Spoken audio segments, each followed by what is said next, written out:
Retired Israeli Major General Amos Gilad has spent decades at the epicenter of Israeli national security policymaking, managing negotiations with Russia over arms sales to Israel's enemies, Washington's commitment to Israel's qualitative military edge, and Israel's evolving ties with NATO. He was one of the first Israelis to warn, shortly after the 2003 Iraq War, that the world would come to miss Saddam Hussein. And when then Defense Minister Ehud Barak was predicting over a period of years the imminent fall of the Bashar al-Assad regime, Gilad was insisting that the Humpty Dumpty egg that was once Syria could not be put back together again. Now out of government, Gilad spoke to I-24 News senior defense correspondent Shai Ben-ari, and here's the report. Major General Amos Gilad, thank you for speaking to us. Thank you. You know, in Michael Oren's book, you're described more than once as being very frustrated with the Obama administration's approach to the Middle East.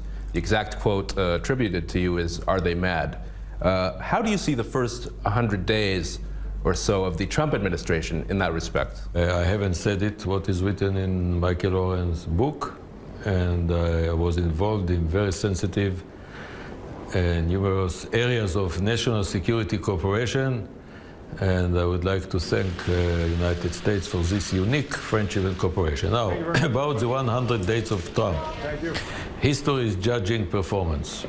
And look at this unique relationship between the U.S. and Israel. They are based on unique cooperation. There is a new Secretary of Defense that is like real expert in national security, knows Israel in details. And what I know is that our unique cooperation is flourishing. Do you feel Mr. Trump's worldview or the worldview of his administration is more suited to current realities in the Middle East? There is a change in the attitude of the United States vis-a-vis the Sunni traditional Arab world. I fully support it. I think that we need to support, I mean the United States. Israel is not so important as the United States. However, they deserve to be supported. Egypt, Jordan, Hashemite Kingdom of Jordan, Saudi Arabia. It's like Pax Americana. There is potential for Pax Americana based on strategic depths of the Sunni Arab countries, supported and led in a way by the United States vis-a-vis the real threats like Iran. So I'm very encouraged based on the performance. What do people in the West most often misunderstand about the Middle East? The Middle East, there are from time to time illusions you can run away from the Middle East or leave it. That's illusion. If you leave the Middle East will chase you. I mean, if you don't take care of the terror will meet you in time, either in Times Square or in Champs-Élysées. That's so simple. That's like Sherlock Holmes used to say, elementary. You need to control the Middle East. You need to have excellent relationship with the positive forces and to be determined to defeat terror and other strategic threats. There is no other option.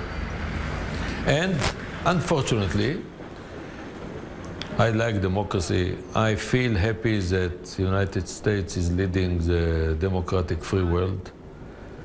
However, democracy will not, beside Israel, will not prevail in the Middle East. That's illusion. So I prefer, maybe I belong to minority, maybe not, I don't know. That's my long-standing position. I'm supporting stability rather than illusion of democracies that might bring us the Muslim brothers. Muslim brothers are not democracy. You know, we've seen President Trump change his position completely, a full 180 really, on Syria in a matter of hours. Is that a matter for concern? My attitude is that everything will be judged based on performance. There were other presidents that changed their mind about attacking Syria, and the outcome was tragic. Now, what does it mean, this attack? 20% of the Air Force of Syria that dealt with chemical weapon, I think they would not dare to do it again. The bad news about it is, maybe for them, it's permission to kill the Syrian people. That's terrible, humanitarian speaking. It's terrible to face this agony and suffer by so many Syrians. However, what is better? To avoid of any operational or activity, or to send message based on the values and the language of the Middle East. I think the message of the United States Air Force that is very capable. Is very clear, very important, and has strategic importance. Is there a possibility the Russians were involved in the sarin gas attack that we saw in Syria? First of all, I don't know, simply. As I know, the Russian position for a long period of time, they are not encouraging using chemical weapons. I don't believe they are involved. However, they are protecting Bashar Assad. I mean, to murder your own people, to kill children or women with sarin. Sarin is terrible. It's called chemical agent. What does it mean, chemical agent? It's poisoning people with gas, and they are passing away in terrible way. It's like torture. So why? I mean, the world must not accept using chemical weapon as conventional weapon. This is unconventional weapon. It's a crime. Beside it, we need to prevent it. And that's why I think the American attack was, it is great message, important message to all vicious countries, entities, to be careful about using it, because if you don't stop it now, others can use it. Daesh can use it, they don't have any problem. I mean, other organizations can do it, and that must be out of any rules of the game. Some people in the Israeli government are really pushing for a seaport to be built to serve Gaza on an artificial island out at sea. Is this in any way realistic? Can it be done? Look, what does it mean, seaport? As long as there is Hamastan, it's very difficult to protect seaport. I think it's almost impossible. Our main obligation is to protect our citizens. So I think as long as there is no settlement, arrangement, not agreement with Hamas is impossible. I mean, change of regime, positive one, as long as the Palestinian Authority is not taking over Gaza or positive forces. I cannot imagine a port for Hamastan. The current hunger strike of Palestinian security prisoners in Israeli prisons, how serious can this situation become? How dangerous can it be? Potentially it's dangerous, but it looks more and more as a political game of Bashir, of Marwan Barghouti. And he says that torture, all his allegations. So if the situation is so terrible, so how he sent letter to New York Times from the jail? I mean, that's ridiculous. There is no real reason for this strike, so I'm optimistic it will end.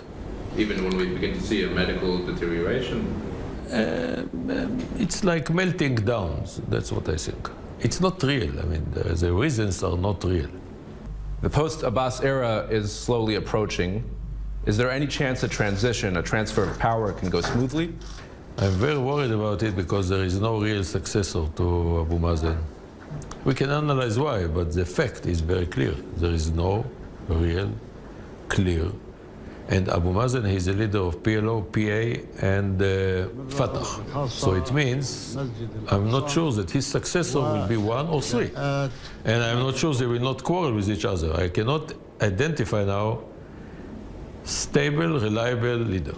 Both the Israeli Prime Minister and President Trump have spoken recently of regional solutions to the Palestinian issue. What exactly does that mean? We are living in golden era with the Arabs vis-a-vis security and common ground and against common enemies. However, if you want to stabilize the whole relationship, you need normalization. Normalization must include the Palestinian issue, otherwise it will not work. That's why I think even Trump administration has changed its orientation towards this issue. Major General Amos Gilad, thank you for your time.